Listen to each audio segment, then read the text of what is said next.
हरे राम राम राम हरे हरे, हरे कृष्ण कृष्ण कृष्ण हरे हरे, हरे राम राम राम हरे हरे, हरे कृष्ण कृष्ण कृष्ण हरे हरे, हरे राम राम हरे हरे, हरे कृष्ण कृष्ण कृष्ण हरे हरे, हरे राम राम हरे हरे, हरे कृष्ण कृष्ण कृष्ण हरे हरे, गजाननं भूतगणादिसेवितं कपित्थजम्बूफलचारुभक्षणम् उमासुतं शोकविनाशकारकं नमामि विघ्नेश्वरपादपङ्कजं समचरणसरोजं सान्द्रनीलाम्बुदाभं जघननीतपानीमण्डनं मण्डनानां तरुणतुलसीमालां कन्दरं कञ्जनेत्रं सदयधवलहासं विठ्ठलं चिन्तयामि, महायोगपीठे तटे भीमरथ्यां वरं पुण्डरीकाय दातुं मुनीन्द्रैः समागत्यठिष्टन्तमानन्दकन्दं परब्रह्मलिङ्गं भजे पाण्डुरङ्गं, नमो विठ्ठलाराजया पाण्डुरङ्गा, नमो रुक्मिणी माऊली ज्ञानगङ्गा, नमो पुण्डलिका नमो चन्द्रभागा, नमस्कार माझा रुक्मिणी पाण्डुरङ्गा, अलङ्कापुरी रम्यसिंहासनस्थं पदाम्बोजतेजस्फुरदिक्प्रदेशं विदिन्द्रादिदेवैः सदस्तूयमानं समाधिस्थमूर्तिं भजे ज्ञानदेवं, गतं तदैव मे भयं त्वदम्बुवीक्षितं यदा मृकुण्डशूनशौनकासुरारिसेवि सर्वदा, पुनर्भवाब्धिजन्मजं भवाब्धिदुःखवर्मदे, त्वदीयपादपङ्कजं नमामि देवि नर्मदे, अलक्ष्यलक्ष्यकिन्नरामरासुरादिपूजितं सुलक्षनीरधीरतीरपक्षलक्षपूजितं, वसिष्ठशिष्टपिप्पलादकर्दमादिशर्मदे, त्वदीयपादपङ्कजं नमामि देवि नर्मदे, त्वदीयपादपङ्कजं नमामि मात नर्मदे, ध्यानमूलं गुरो मूर्ति पूजामूलं गुरो पदं, मन्त्रमूलं गुरो वाक्यं मोक्षमूलं गुरो कृपा, गुरुर्ब्रह्मा गुरुर्विष्णु गुरुर्देवो महेश्वरः, गुरुर्साक्षात् परब्रह्म तस्मै श्रीगुरुवे नमः, सम्पादज्ञानं च विधाय भक्ति विलोकितो येन समाधिराजः, वैराग्यवन्तं सुविचारयुक्तं नमामि योगं शिरसा गुरुत्वम्।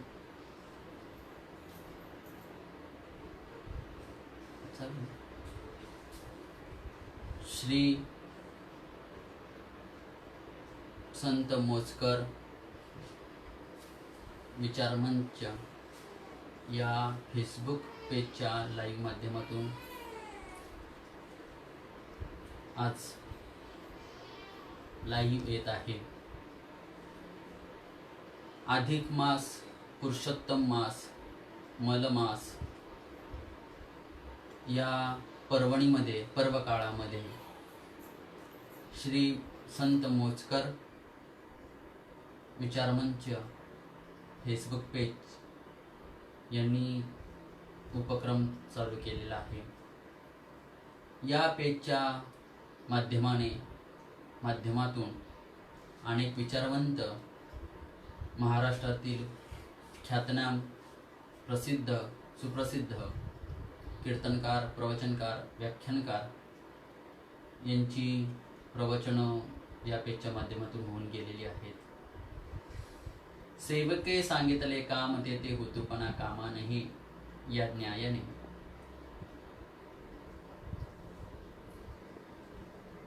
माझ्यासारख्या यत्किंचित विद्यार्थ्याकडे ही आजची प्रवचनाची सेवा आलेली आहे आणि या आपल्या पेजच्या माध्यमातून मला सेवा दिलेली आहे. श्री संत विश्व मूर्ती ज्ञानवर्ती ज्ञानोबाराय जशी बुद्धी देतील तसं आपण या विचारमंचावरती संतांच्या कार्यांचा विचार करणार आहोत. अखिल कोड ब्रह्मांड चालक रुक्मिण प्राणसंजीवन पांडुरंग परमात्मा ज्ञानवर्ती ज्ञानसिंधू श्री ज्ञानोबाराय वैराग्य शिरोमणी श्री तुकोबाराय यांच्या निश्चिम कृपा आशीर्वादाने तसेच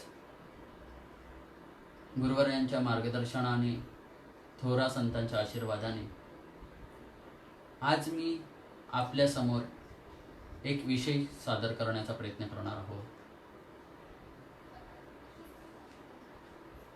आजचा विषय आहे संतांचं कार्य. ह्या पृथ्वी तलावरती या जगतावरती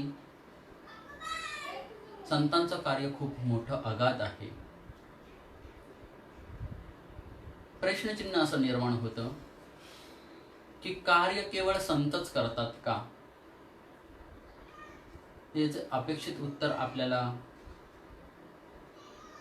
या पेजच्या माध्यमातून या विचाराच्या माध्यमातून पाहण्याचा प्रयत्न करणार आहोत. कार्य जीवही करतो, कार्य देवही करतो, कार्य संतही करतात आणि कार्य शास्त्रही करतो. एक कार्य करण्याकरता 4 माणसं लागतात का? एक कार्य करण्याकरता माणसं 4 लागत नाहीत, पण 4 माणसं जी कार्य करतात त्यांच्या पद्धती भिन्न आहेत. त्यांची कार्य करण्याची पद्धत वेगळी आहे. त्यांच्या कार्यातून लाभ होईल हे निश्चित सांगता येणार नाही, पण संतांच्या कार्यातून लाभच होतो.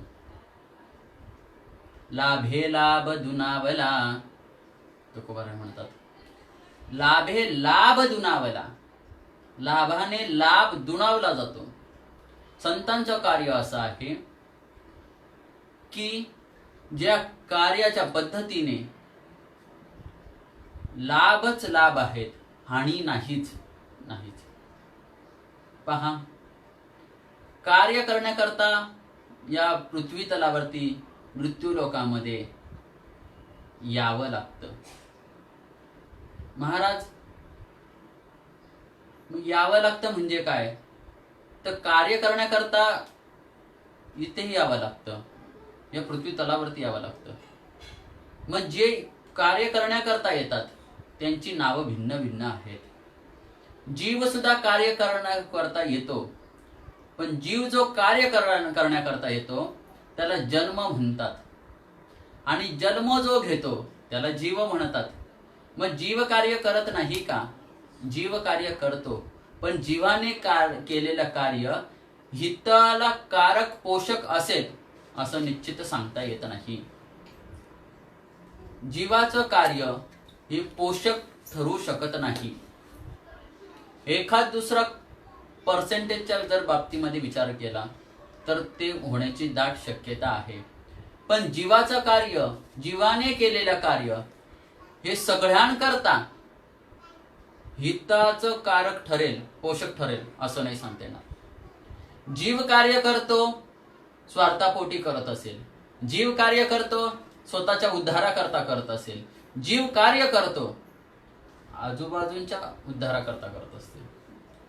मग जीवाने केलेलं कार्य हे तेवढं मर्यादित आहे, संकुचित आहे.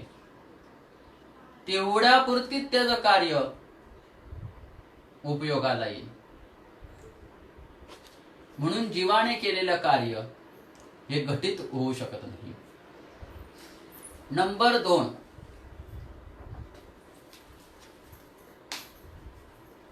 देव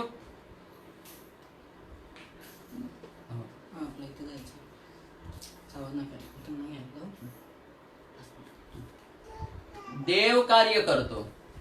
देव जो कार्य करण्याकरता मृत्यू लोकामध्ये येतो, देव जो येतो त्याला प्रकट म्हणतात. देव कार्य आपलं हित करण्याकरताच येतो. देव कार्य करतो, प्राकट्य होतो, पण देवाने केलेलं कार्य किंवा देवाचं कार्य हे सर्वसामान्यांना परवडण्या इतकं जोगे नाही. शंका निर्माण असं होतं की देवाने केलेलं कार्य सर्वसामान्यांना परवडण्याजोगे नाही, असं काय म्हणतायत? देवाची कार्याची पद्धती भिन्न आहे. भिन्न आहे. कशी भिन्न आहे पहा. देव सांगतो, भक्ता राखी पायापाशी दुर्जनाशी संहारी. देव काय करतो तर भक्ताला पायाजवळ ठेवतो आणि दुर्जनाला काय करतो तर संहार करतो. म्हणजेच देवाच्या पारड्यामध्ये दोन्ही कार्य चालतात. देवाच्या दरबारामध्ये देवाच्या हातातून देवाच्या कृतीतून दोन कार्य चालतात. एक संहार होतं आणि एकाचं रक्षण होतं. म्हणजे देवाची कार्याची पद्धत भिन्न आहे. भिन्न आहे. संत क्रमांक 3, वेदशास्त्र सुद्धा आपलं हित व्हावं याकरता अवतीर्ण होतात. प्राकट्यकरण करतात. कार्य करण्याकरता येतात. परंतु वेदाचा शास्त्राचा जर विचार केला तर वेदशास्त्र लागला तिही वर्णाची या त्याने छेद मारलेली आहे, रेष मारलेली आहे, खंडन केलेलं आहे शास्त्राने. लागला तिही वर्णाची या तो तीनच वर्णांच्या कानाला लागलेला आहे. म्हणजे चौथा वर्णाचा काय केलेला आहे तर स्वीकार केलेला नाही. जीवाचं कार्य हिताला उपदेश ठरेलच सांगता येत नाही. देवाच्या कार्यामध्ये तडजोड आहे. शास्त्राच्या वेदाच्या कार्यामध्ये वर्णाचा विचार आहे. पण संतांच्या कार्यामध्ये ह्या कोणत्याच गोष्टी नाहीत. संत वर्णाचा विचार करत नाहीत. संत संहाराचा रक्षणाचा विचार करत नाहीत. संतांचं कार्य सर्वांकरता उपयोगाचं आहे, सर्वांकरता हिताचं आहे. संत अवतीर्ण होतात. देव प्रकट होतो, जीव जन्म घेतो. संत अवतीर्ण झाल्याबरोबर जे कार्य आहे ते कार्य जीवाला, देवाला, वेदाला हिताचंच आहे. पहा कसं. मी एक उदाहरण देऊन पुढे सरकेन. सर्वांना ज्ञात आहे, शिशुपाळाने देवाला 100 शिव्या दिल्या. देव हसत राहिला. देव पाहत राहिला. देवाने कार्य केलं. देवाने शिशुपालाचा उद्धार केला. पण देवाची कार्यपद्धती भिन्न आहे. शिशुपाला ज्या वेळेला शिशुपाल देवाला बोलत होता त्यावेळेला देव कार्य करू शकत होता.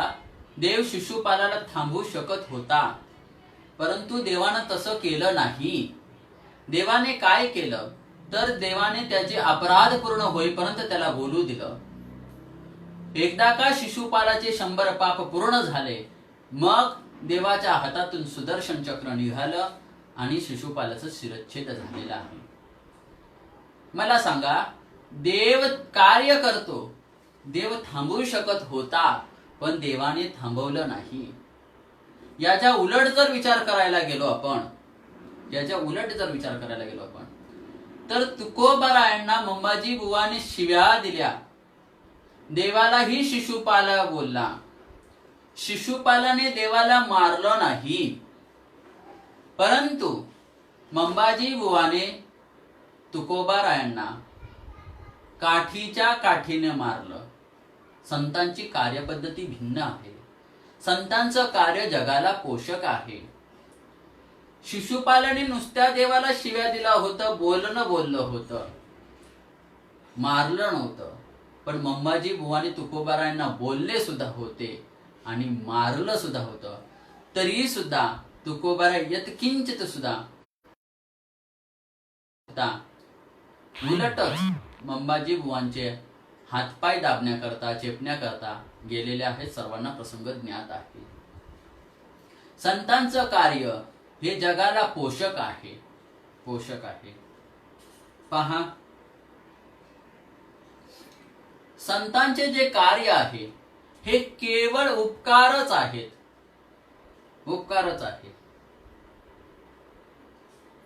संतांचं कार्य हे पोषक आहेत. परोपकाराकरता संत अवतीर्ण होत असतात. परोपकाराकरता. पहा, एका श्लोकामध्ये असं सांगतात की 7 जण परोपकाराकरता आलेले आहेत. या जगतामध्ये 7 पदार्थ असे आहेत ज्यांची निर्मिती केवळ उपकाराकरताच केली आलेली आहे, परोपकाराकरताच केली गेलेली आहे. तसंच संत सुद्धा केवळ परोपकाराकरता आले. वैकुंठामधून संत आलेले आहेत. कशा करता? तर केवळ परोपकार करण्याकरता. या 7 पदार्थामध्ये सूर्याचा नंबर आहे, चंद्र सांगितलेला आहे, मेघ सांगितलेला आहे, वृक्ष सांगितलेला आहे, नदी सांगितलेली आहे, गाय सांगितलेली आहे आणि सज्जन माणूस सांगितलेला आहे. पहा, सूर्य काय करतो? तर सूर्य आपल्याला प्रकाश देतो. सूर्यापासून आपल्याला जीवनसत्व मिळतं, तेही विनामूल्य. आपल्याला सर्वांना ज्ञात आहे, आता कोरोनाचा प्रादुर्भाव, महामारी संपूर्ण जगामध्ये चालू आहे. आपण जर ऑक्सिजन दवाखान्यामध्ये जर गेलो, हॉस्पिटलमध्ये 1 दिवस जर आपण ऍडमिट झालो, तर ऑक्सिजनचे किती रुपये तरी आपल्याकडनं आकारले जातात. महाराज, इतकं ऑक्सिजन, जीवनसत्व आपल्याला सूर्य देतो, पण सूर्याने आजही आपल्याकडे बिल मागितलेलं नाही. आपल्याला दिवसा उजेड देतो, कधीच आपल्याकडनं बिल मागितलेलं नाही. आपल्या घरामध्ये विजेचं मीटर आहे, 500 रुपये, 1000 रुपये जर बिल थकीत झालं तर लगेच विद्युत महामंडळीचे माणसं येऊन आपलं लाईटचं, विजेचे कनेक्शन कट करून त्यांचं मीटर घेऊन जातात. मला सांगा, जीव सुद्धा आपल्यावरती उपकार करतात, पण त्यांचा स्वार्थ संपला की ते वेगळे होतात. त्यांचे पैसे नाही दिले, ते कधीच दया माया दाखवत नाही आपल्यावरती की तुम्ही आमचे वीज बिल भरलेलं नाही, 2 दिवस आणखी तुम्ही वापरा, 10 दिवस तुम्ही वापरा. नाही, संधी देत नाही. लगेच येणार, त्यांचे साहित्य घेऊन येणार आणि विजेचं मीटर कट करून घेऊन जाणार. पण सूर्याने कधी असं केलंय का? मी अर्धा दिवस, 1 दिवस संपावरती जातो? नाही. केवळ सूर्याने उपकार केलेले आहेत. सूर्याचं कार्य केवळ जगाला प्रकाश देणे. क्रमांक 2, चंद्र सुद्धा आपल्याला प्रकाश देतो, पण प्रकाशाबरोबर तो शीतलता सुद्धा देतो. दिवसा आपल्याला गरम झालं की चंद्र छायामध्ये आपण शांत होण्याचं कार्य चंद्र करतो. जे आपण अन्न खातो, जे धान्य उगवतं, ते चंद्राच्या शीतलतेमुळे, चंद्राच्या किरणामृतामुळे, म्हणजे केवळ चंद्र सुद्धा आपल्यावरती काय करतो? तर उपकारच करतो. क्रमांक 3, मेघ, ढग आपल्याला पाऊस देतो, पाणी देतो, स्वच्छता आणतो, हवेत गारवा निर्माण करतो. पाणी म्हणजे जीवाचे जीवनच आहे. यामुळे हरित क्रांती शक्य होते. पाऊस चकोर पक्षाकरता येतो, पण त्याच्याकरताच असतं का त्याचं कार्य? नाही. सर्वसामान्य जीवाकरता तो कार्य करतो. चातकाकरता पाऊस येत राहतो, पण चातकाकरता मर्यादित नाही राहत. तो कार्य कसं करतो? तो सकळ जीवांना संतोषित करण्याचं कार्य करतो. क्रमांक 4, वृक्ष. वृक्ष तर आपल्याला 7 प्रकारे उपकार करतात आपल्यावरती. 7 प्रकारे: पत्र, पुष्प, छाया, फळ, त्वचा, काष्ट, इतके उपकार. महाराज, झाडाचे पानं आपल्याला उपयोगात येतात. पूजा करायची असेल तर आपण विड्याची पानं घेऊन येतो, आंब्याच्या डहाळी घेऊन येतो. आता तर काही वैज्ञानिकांनी सुद्धा असं सांगितलेलं की पपईच्या पानांचा रस सुद्धा तुम्हाला शरीराच्या दृष्टिकोनातून उपयोगाचा आहे. तुम्ही अजून एक ग्रामीण भागामध्ये मारबिट्टी नावाचं एक झाडाचं पान असतं की जखम झाली की मारबिट्टी झाडाच्या पानाचा जर रस आपण जखमेवरती टाकला तर जखम लवकर भरण्यात उपयोगात होते. तुम्ही कोणतंही वृक्षाचं पानं घ्या, पत्र घ्या, ते उपयोगाचीच आपल्याकरता आहेत, उपकारच आहेत वृक्षाचे. पुष्प, फुले ही सुद्धा आपल्याला पूजा करता, डोक्यामध्ये स्त्रियांना मालण्याकरता, सुगंधित वास येण्याकरता ही सुद्धा उपयोगाची ठरतात. पुन्हा वृक्ष आपल्याला छाया देतो. वाटेमध्ये आपण प्रवास करत असताना वृक्ष आपल्याला छाया देतो. छायाखाली आपण बसून आपला प्रवास, आपला थकवा आपण दूर करण्याचा प्रयत्न करतो. फळं देतात. शरीराची भूक दूर करण्याकरता आपण फळं करतो. महाराज, सर्वात उपयोगाचं म्हणजे की एकादशीला कामं येतात. आपल्याला उपवास असेल, व्रत असेल तर आपण पहिली आपला ओढ धावतो ते म्हणजे सफरचंदाकडे, आंब्यांकडे, फलांकडे, आपला चिकूकडे ओढ जाते. म्हणजे वृक्ष आपल्याला फळे सुद्धा देतात. त्वचा, काष्ट, समूळ सगळंच वृक्षाचं आपल्याला उपयोगाचं येतं. साल वृक्षाची कितीतरी औषधी वनस्पती आपल्याला त्यांच्या सालेतून आपल्याला करता येतात. पण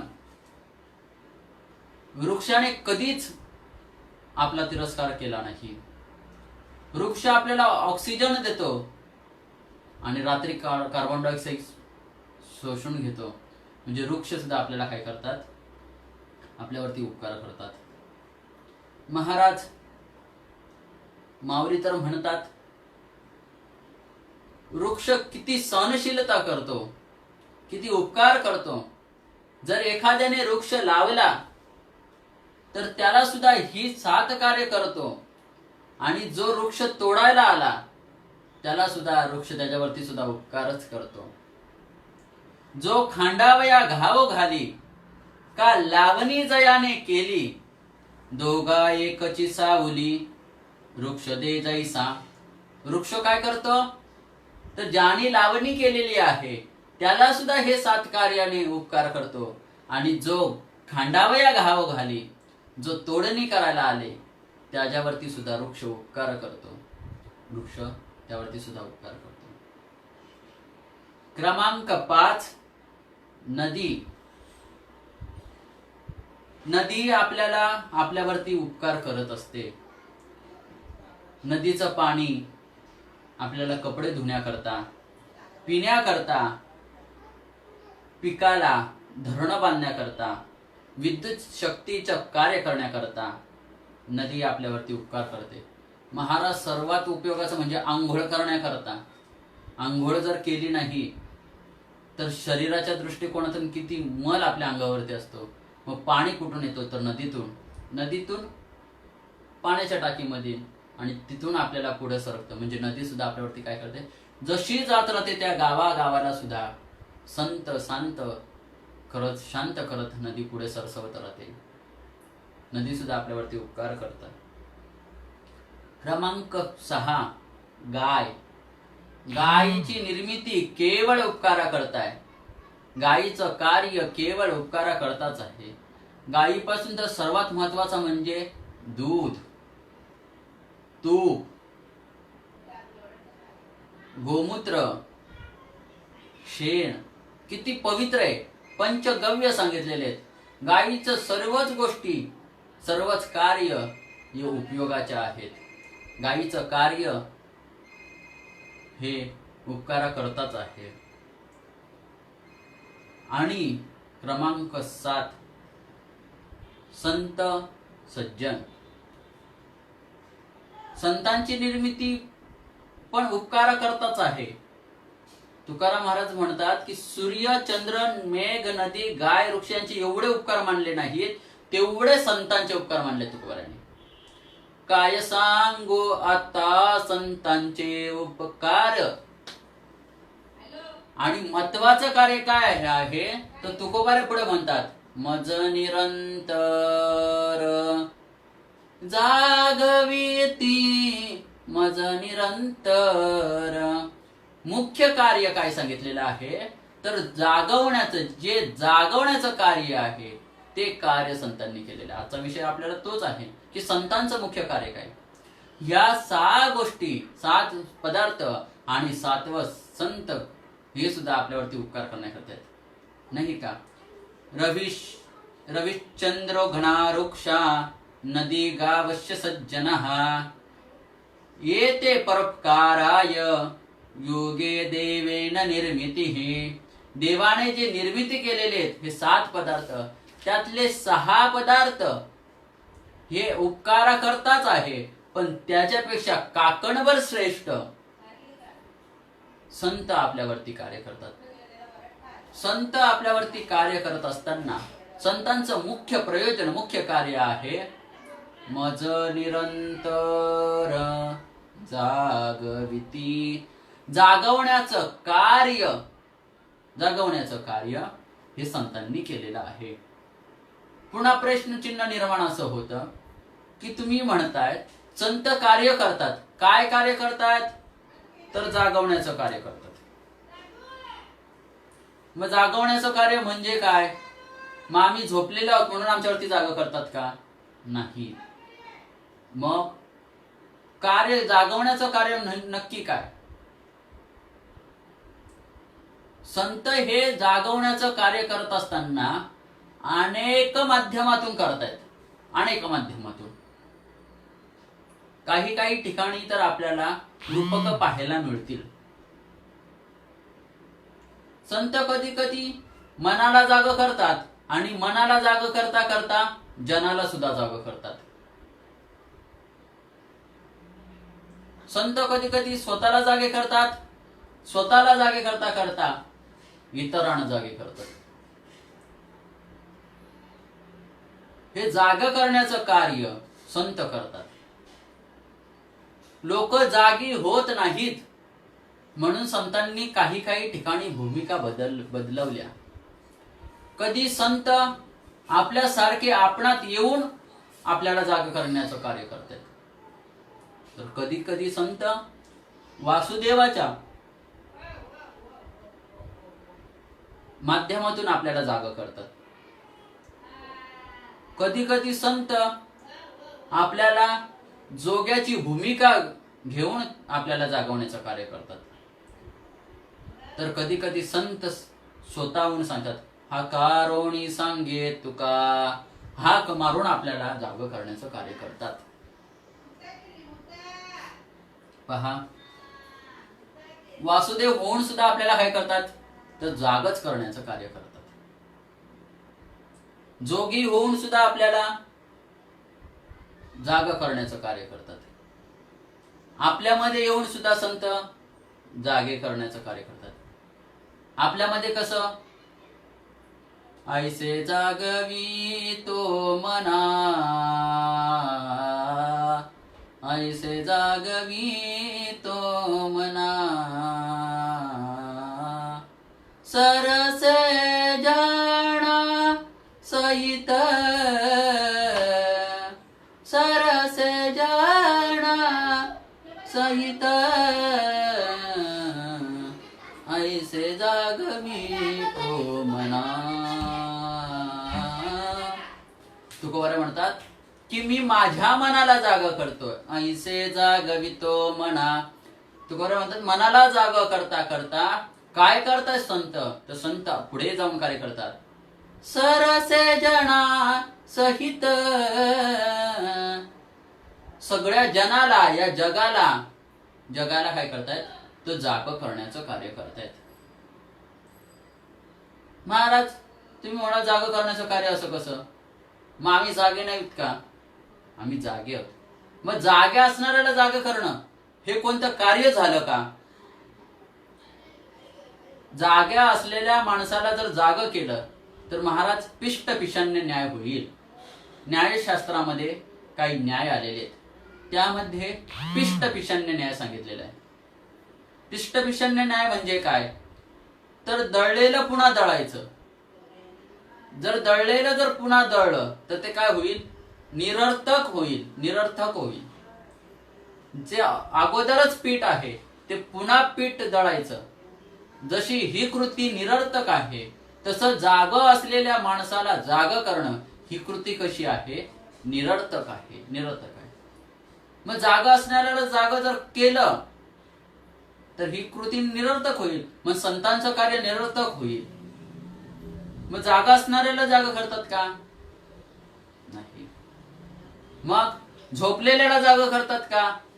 जर आपण असं केलं की झोपलेल्याला जाग करायचं तर महाराज ते उपकारणाहीत अपकार होईल. अपकार होईल. तुम्ही म्हणाल अपकार कसं होईल, तर शरीराच्या दृष्टिकोनातून विचार करू गेलो आपण तर शरीराला झोप ही अत्यावश्यक आहे. अत्यावश्यक आहे. नुसती आवश्यक नाही तर अत्यावश्यक आहे.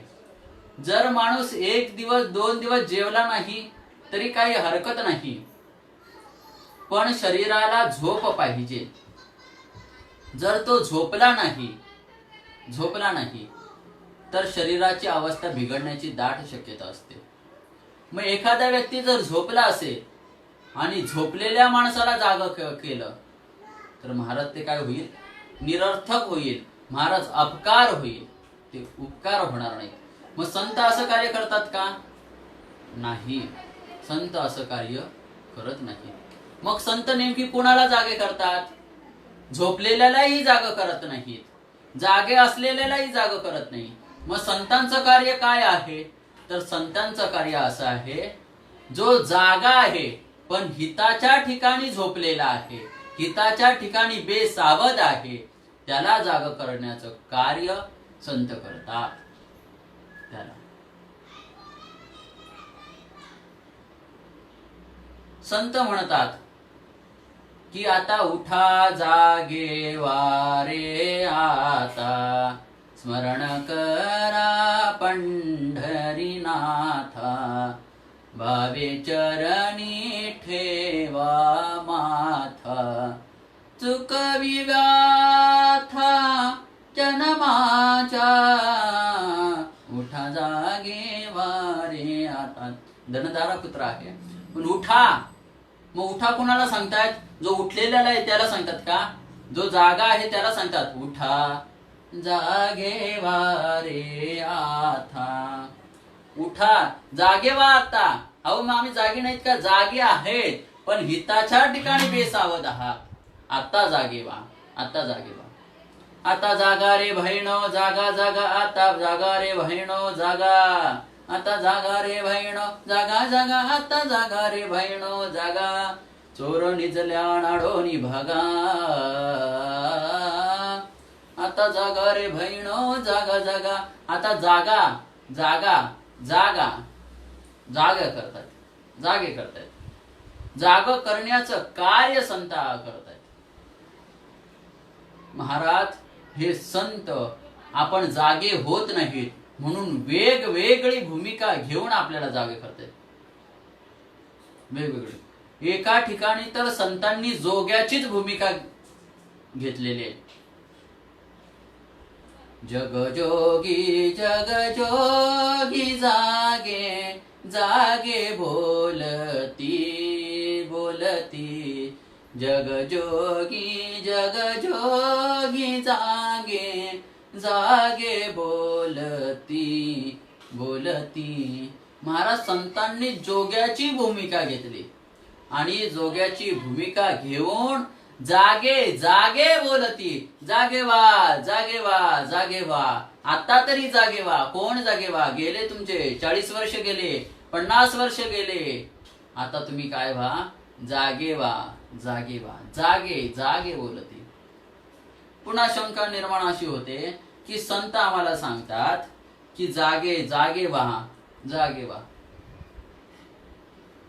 एकदा जर सांगून होत नाहीत का? 2 वेळा पुनरावृत्ती कशा करता संतांनी केलेली आहे. पुनरावृत्ती पहा, एखाद्या व्यक्ती जर झोपलेला असेल, त्याला एकदा सांगितलं की जाग व्हा, तर तो लगेच जागा होत नाही. तो काय होत नाही? लगेच जागा होत नाही. तो थांबा 5 मिनिटं. याकरता पुनरावृत्ती म्हणावी लागते. उठा जागे व्हा. तो थांबा. मग तुकोबारायांनी 2 वेळा म्हटलंय जागे जागे. कितीपर्यंत म्हटलं पाहिजे? जोपर्यंत जागा होत नाही तोपर्यंत बोलले पाहिजेत. तोपर्यंत. कारण का एकदा सांगून समजत नाही, अशी आपली मराठी भाषेमध्ये एक प्रचलित म्हण आहे. एकदा सांगितलेलं समजत नाही, म्हणून याकरता काय करावं लागतं? तर पुनरावृत्ती करावी लागते. पुनरावृत्ती करावी लागते. याकरता संत आपल्याला काय करतात? तर जाग करतात. आपल्याला जाग करतात. आणि विशेष तत्वाने हेच संतांचं कार्य आहे. हिताच्या ठिकाणी, स्वकर्तृत्वाच्या ठिकाणी, आपल्या भक्तीच्या ठिकाणी, युक्तीच्या ठिकाणी, संपत्तीच्या ठिकाणी, व्यक्तीच्या ठिकाणी, विरक्तीच्या ठिकाणी, भक्तीच्या ठिकाणी, अशा प्रकारे आपल्याला जाग करण्याचं कार्य काय करतायत? तर संत करतायत. संत आपल्याला कुठे कुठे जाग करतात? तर पहा, संत आपल्याला 8 ठिकाणी जाग करण्याचं कार्य करतात. 8 ठिकाणी. एक, व्यक्तिगत आपल्याला जाग करण्याचं कार्य संत करतात. क्रमांक 2, शक्तिगत आपल्याला जाग करण्याचं कार्य करतात. क्रमांक 3, युक्तीच्या ठिकाणी जाग करतात. क्रमांक 4, संपत्तीच्या ठिकाणी आपल्याला जाग करतात. क्रमांक 5, नीतीच्या ठिकाणी आपल्याला जाग करतात. क्रमांक 6, विरक्तीच्या ठिकाणी आपल्याला जाग करतात. क्रमांक 7, भक्तीच्या ठिकाणी जाग करतात. आणि क्रमांक 8, अनुभूतीच्या ठिकाणी संत जागे करतात. 8 ठिकाणी आपल्याला संत जागे करण्याचं कार्य करतात. कसं? पहा, व्यक्तिगत क्रमांक 1, ज्ञानोबाराय म्हणतात की जी व्यक्तीमध्ये विशेष गुण आणि सामर्थ्य असते त्याला विभूती म्हणतात. ही विभूती आपल्याला आपली ठाऊक नसते. अर्जुनाला विभूती माहिती नव्हती. विभूती माहिती होती, पण ती जागृत करण्याचं कार्य कोणी केलेलं आहे? देवाने केलेलं आहे. तसं आपली ठिकाणी असलेली व्यक्तिगत विभूती हे कार्य, जाग करण्याचं कार्य संत आपल्या ठिकाणी करतात. नामदेवराय म्हणतात, गेले दिगंबर ईश्वर विभूती आणि राहिल्या त्या कीर्ती जगा माझी. व्यक्तिगत जाग करण्याचं कार्य संतांनी केलेलं आहे. जी आपण गेल्याच्या नंतर आपली नाही का विभूती जाणार आहे, पण आपली कीर्ती अजरामर व्यक्तिगत कीर्ती राहील जगतामध्ये. हे कार्य कोणाच्या आधारित होणार आहे? तर संतांच्या कार्याच्या आधारित होणार आहे. आपली व्यक्तिगत कार्य हे संतांच्या कार्याने सिद्ध होणार आहे. क्रमांक 2, आपल्या ठिकाणी असलेली शक्ती ही शक्ती जाग करण्याचं कार्य संत करतात. पहा, संतांकडे ही शक्ती आहे का? तर ही शक्ती आहे. अंगी ऐसे बल रेडा बोले. देवाच्या कृपेमुळे काय होतं, तर मुका माणूस बोलू शकतो, पांगडा माणूस चालू शकतो, नाही का. मुकम करोति वाचालम पंगुम लंघयते गिरिम यत्कृपा तमहम वंदे परमानंद माधवम. देवाने कृपा केली तर मुका मनुष्य बोलू शकतो, पांगडा मनुष्य चालू शकतो, धावू शकतो. पण संतांनी कृपा केली तर मुका माणूस वेद बोलू शकतो, पांगडा माणूस देवाच्या दर्शनाला जाऊ शकतो. देवाने कृपा केल्याच्या नंतर तो दिंडीमध्ये प्रवृत्त होईल सांगू शकत नाही, पण संतांनी कृपा केली तो निश्चित संत वाटेला तो येऊ शकेल. महाराज, ही आपल्या ठिकाणी असलेली शक्तीची जागृती हे संत करतात, संत आपल्याला करून देतात. आपल्याला ज्ञात आहे की देवाने ज्या वेळेला हे 84 लक्ष योनी जीव निर्माण केले त्यावेळेला सर्वांना बुद्धी वाटलेली आहे, बुद्धी सर्वांना दिलेली आहे. सर्वात हुशार प्राणी कोणता, तर मनुष्य प्राणी आहे. मनुष्याला सर्वात जास्त बुद्धी दिली. क्रमांक 2, मनुष्यापेक्षा थोडी बुद्धी कमी दिली, ती बुद्धी दिली माकडाला. माकडाला मनुष्यापेक्षा थोडीशी बुद्धी कमी आहे. विज्ञानाच्या दृष्टिकोनातून जर पाहायला गेलो आपण तर प्रत्येक प्राण्याला बुद्धी आहे. मुंगीला सुद्धा बुद्धी आहे, कोंबडीला सुद्धा बुद्धी आहे. पण एक प्राणी असा देवाने बनवला की ज्याला निर्बुद्धीच म्हणतात, तो प्राणी म्हणजे रेडा. आपल्याला सर्कसीमध्ये तो पाहायला मिळत नाही. महाराज, मनुष्य इतका तंत्रज्ञानी आहे, इतका बुद्धिमान आहे, या मनुष्याने हिंसक प्राण्यांवरती विजय मिळवला. वाघ, सिंह किती हिंसक प्राणी आहेत, परंतु तो रिंग मास्टर सर्कस मध्ये त्यांना आपल्या काठीच्या जोरावरती गोल गोल फिरवतो, नाचवतो. जसा रिंग मास्टर सांगेल तसं ते आतले प्राणी कार्य करतात. पण सर्कसीमध्ये रेडा कधी पाहायला सापडत नाही. का, तर रेड्याला निर्बुद्धी आहे, त्याला बुद्धीच नाही. अशा प्राण्यावरती संतांनी काय केलेले आहे, तर शक्तीचं कार्य करून त्याला शक्ती दिलेली आहे. होता कृपा तुमची पशु बोले वेद, नाही का. वेद बोललेला आहे महाराज. वेद ही शक्तीची जाग करण्याचं कार्य, हे जाग करण्याचं कार्य शक्तीच्या ठिकाणी संत आपल्या ठिकाणी आपल्यावरती करतात. पहा, सर्वस्वासी मुकावे तेने हरिसी जिंकावे.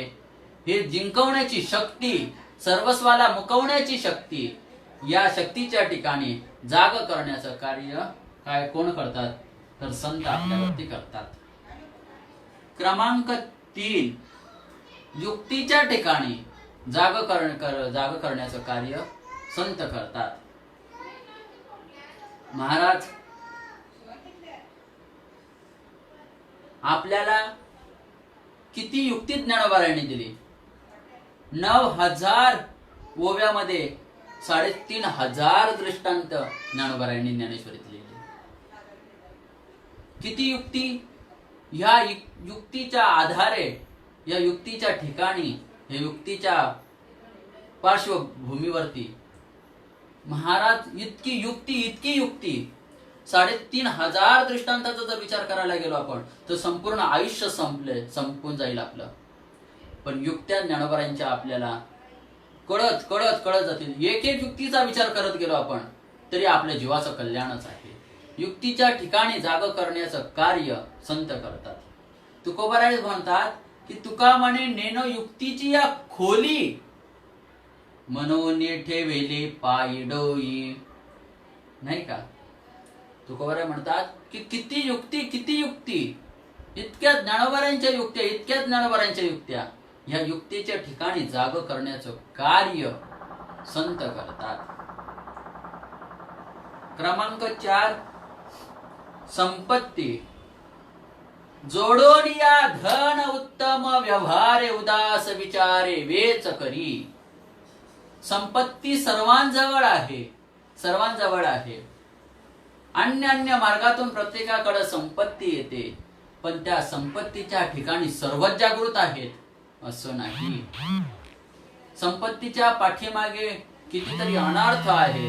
हे अनार्थ आपण कसे घालवले पाहिजे हे या ठिकाणी जागं करण्याचं कार्य संत करतात.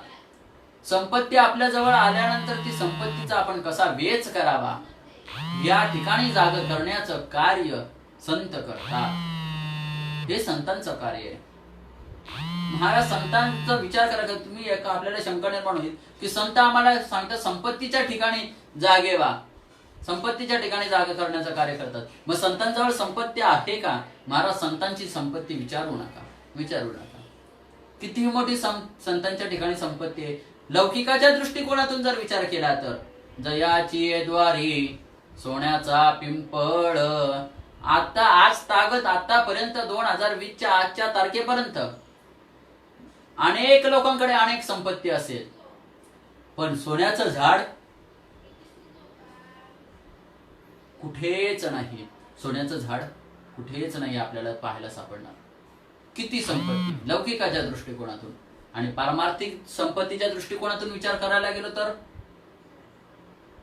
केवळ सुखाचा पिंपळ सांगितलेला नाही का. सुखच सांगितलेलं आहे. सुखाची संपत्ती, या सुखाच्या संपत्तीच्या ठिकाणी जाग करण्याचं कार्य आपल्याला संत करतात. क्रमांक 5 नीती. आपली नीती कशी पाहिजे या नीतीच्या ठिकाणी जाग करण्याचं कार्य संत आपल्याला करतात.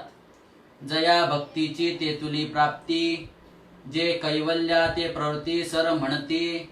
जयांचे लिले माझी नीती, जे आली दिसे. ज्ञानोबा म्हणतात की या नीतीने जगामध्ये कशी आचरण केली पाहिजे आपण, ज्याचे जीवनच निष्कलंक आहे. नमो ज्ञानेश्वरा निष्कलंका. जयाची गीतेची वाचिता टीका, ज्ञान होय लोका आती भाविका ग्रंथात या. इतकी नीती ज्ञानोबरायांच्या जीवनामध्ये की जी नीती आपल्या व्यावहारिक आणि पारमार्थिक दृष्टिकोनातून आपल्याला उपयोगाची. या नीतीच्या ठिकाणी जागृत करण्याचं कार्य ज्ञानोबराय आपल्या ठिकाणी करतात, संत आपल्या ठिकाणी करतात. आपली सुद्धा नीती आहे. आपली नीती, मनुष्याची नीती म्हणजे काय? माती बरी पण मनुष्याची नीती बरी नाही. आता एक शब्द बोलतो आणि 5व्या मिनिटामध्ये 2ऱ्या मिनिटामध्ये शब्द फिरवतो. असे अनेक व्यवहारामध्ये आपल्याला दृष्टांत पाहायला सापडतात. आपल्याला डोळ्यात देखत काही घटना घडल्या जातात की आपली नीती इतकी घसरलेली आहे. आज या धावत्या युगामध्ये आपण पाहत आहोत कितीतरी अत्याचार, बलात्कार, दरोडे, खून प्रकरण हे होत आहेत. हे कशा कारणास्तव होत आहे तर मनुष्याने सोडलेली नीती आणि आपली नीती जागृत करण्याचं कार्य, जाग करण्याचं कार्य संत आपल्या ठिकाणी करतात. जियांची लिले माझी नीती, यांच्या लिल्यांमध्ये काय होतं तर नीती आपल्याला शिकून जाते, जाग करते. हे जाग करण्याचं कार्य नीतीच्या ठिकाणी संत करतात. क्रमांक 6 विरक्ती. विरक्तीच्या ठिकाणी संत आपल्याला जागे करतात. ज्यांच्यासारखे वैराग्य कुणामध्येच नाही. जन्मतेनी प्रसंगे श्रीदेह शिवणे अंगे, तेथून या जन्म आघवे सोवळे की जे. नाही का. 16व्या वर्षी ज्ञानेश्वरी सारखा अलौकिक ग्रंथ लिहिला. जे आमचे बिघडण्याचे वय त्या वयाच्या 22व्या वर्षी संजीवन समाधी मौलीने घेतलेली. महाराज किती विरक्ती, किती वैराग्य संतांकडे. या वैराग्याच्या, विरक्तीच्या ठिकाणी जागा करण्याचं कार्य संतच केवळ करू शकतात, अन्य कुणी नाही करू शकत. आपलं वैराग्य म्हणजे बोलण्यात अर्थ नाही, बोलू नये. काही माणसं शपथ घेतात, आजपासून मी अमुकच करणार नाही. 5व्या दिवसात पुन्हा तो तसंच करतो. वैराग्य. त्याला सांगितलं, अरे तुम्ही तर सांगितलेले आम्ही तंबाखू सोडून दिली, मग तंबाखू खातात. चुलीत गेली म्हणे, चुलीत गेले. वैराग्य कसं आहे? वैराग्य कसं असावं, वैराग्य कसं जगावं, वैराग्याच्या ठिकाणी जाग करण्याचं कार्य संत करतात. संत आपल्याला करतात, संत सांगतात. क्रमांक 7, सर्वात महत्वाच्या ठिकाणी आपल्याला संत जाग करतात ते म्हणजे भक्तीच्या ठिकाणी जाग करतात. भक्तीच्या ठिकाणी जाग करण्याचं कार्य संत करतात.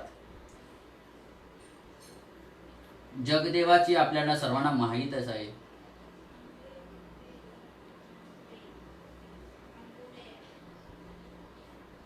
ह्या भक्तीच्या स्वरूपामध्ये भक्ती आपण कशी केली पाहिजे, आपली भक्ती किती सार्थ आहे, आपली भक्ती किती विचारवंत आहे, आपली भक्ती किती निष्कलंक आहे, हे तपासण्याचं जीवाचं कार्य म्हणजे कशी, मी जी भक्ती करतो हे तपासण्याकरता कोण असतं, तर दुसरा जीव असतो. दुसरा जीव काय आपल्याला तपासून देणार आहे, आपली भक्ती काय भक्ती तपासून देणार आहे. आपली भक्ती तपासण्याचं कार्य, आपल्या ठिकाणी जागृत करण्याचं कार्य केवळ संत करतात. महाराज किती भक्ती, ध्वजस्तंभावरी वाणरू जो मूर्तिमंत शंकरू सारथीशा रंगधरू अर्जुनेसी. महाराज अर्जुनाची किती भक्ती आणि या भक्तीच्या ठिकाणी जागृत करून देवाला काय करावं लागलं, तर त्याचं सारथी व्हावं लागलं. इतकी भक्ती, या भक्तीच्या जोरावरती, ही भक्ती सुद्धा आपली सुप्त आहे, झोपलेली आहे.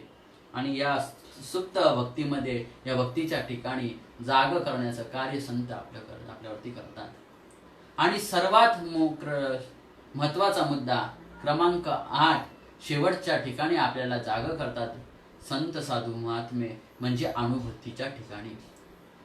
आपण व्यक्तीच्या ठिकाणी जागृत होऊ, शक्तीच्या ठिकाणी जागृत होऊ, युक्तीच्या ठिकाणी जागृत होऊ, संपत्तीच्या ठिकाणी जागृत होऊ, नीतीच्या ठिकाणी जागृत होऊ, विरक्तीच्या ठिकाणी जागृत होऊ, भक्तीच्या ठिकाणी जागृत होऊ. पण अनुभूतीच्या ठिकाणी जागृत होणं म्हणजे या 7ही गोष्टीमध्ये धरून 8व्या गोष्टी जागृत होणं.